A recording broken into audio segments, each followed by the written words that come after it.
નમસ્કાર, સત્યમેવ જયતે લાઈવ ન્યૂઝમાં આપનું સ્વાગત છે। રક્ષાબંધનના પર્વને લઈને વડોદરા મહાનગરપાલિકાએ મહિલાઓ અને બાળકો માટે મહત્વની જાહેરાત કરી છે। રક્ષાબંધનના દિવસે મહિલાઓ અને બાળકો વીએમસીની ઈ બસ અને સિટી બસમાં મફત મુસાફરી કરી શકશે। પાલિકાના નિર્ણયથી ભાઈને રાખડી બાંધવા શહેરમાં મુસાફરી કરતી બહેનોને મોટી રાહત મળશે।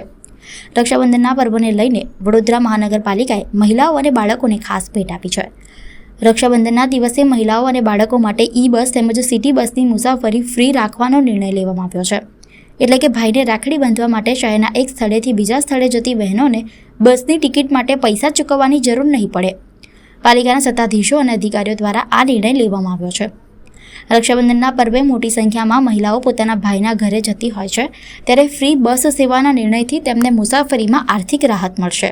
આપના માધ્યમથી તમામ નાગરિકોને જણાવવા માંગીશ કે રક્ષાબંધનના પાવન પવિત્ર તહેવાર નિમિત્તે વડોદરા શહેરમાં શહેરી બસ સેવામાં તમામ મહિલાઓ તથા બાળકો તદ્દન મફત મુસાફરી કરી શકશે। બાળકો 12 વર્ષ સુધીના જે એડોલસન્ટની ઉપરની જે એજ લિમિટ છે 12 વર્ષ સુધીના, અને તારીખ 28/8/2026 રક્ષાબંધનનો દિવસ ફક્ત એક જ દિવસ